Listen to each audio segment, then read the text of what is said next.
Then came also publicans to be baptized, and said unto him, Master, what shall we do? And he said unto them, Exact no more than that which is appointed you. Luke 3, verse 12-13. You see here the publicans, men whose very trade is to measure, to seize, to hold fast, coming to the river's edge and asking, Master, what shall we do?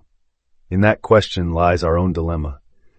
How much of life's harvest do we dare claim? How far beyond our appointed portion shall we reach? And the answer given is simple yet profound. Exact no more than that which is appointed you. Underneath that command lies the one great secret. You cannot lay hold of more than your own imaginal act allows.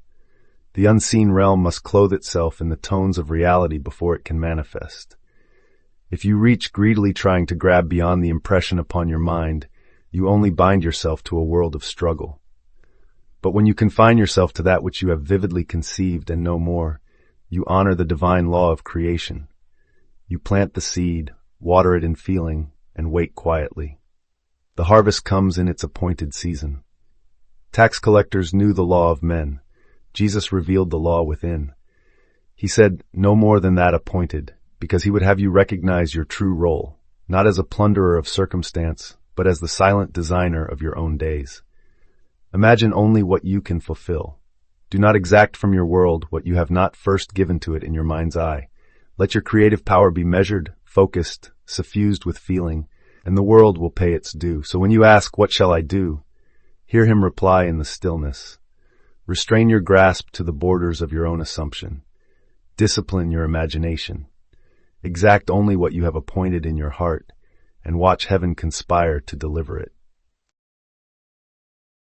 In Luke 3, verse 12-13, the publicans stand for that part of you fixated on material gain, your outer Esau. When they ask, what shall we do? They voice the inner tug between wanting more and fearing loss. John's counsel, exact no more than that which is appointed you, points to a shift from anxious striving to peaceful allowance. Psychologically, you move from an agitated state of grabbing to a calm state of trusting your true supplying power. Behind every outer harvest lies an inner imaginal seed. By demanding more than appointed, you introduce resistance. Your imagination fractures between lack and abundance. When you instead imagine only the appointed measure, you close the gap between thought and reality. This focused assumption feeling into your appointed portion becomes the unseen cause that births the natural effect. No more, no less. The imaginal act exactly matches the physical outcome. This verse reveals that your divine power is the ability to regulate your own imaginal assumption. You are both publican, collector, and John, inner guide.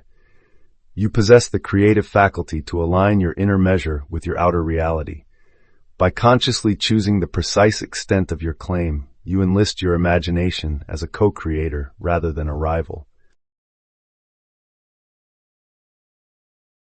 To begin, open your awareness to one area of your life, whether it's money, time, or recognition, where you've been taking more than is necessary.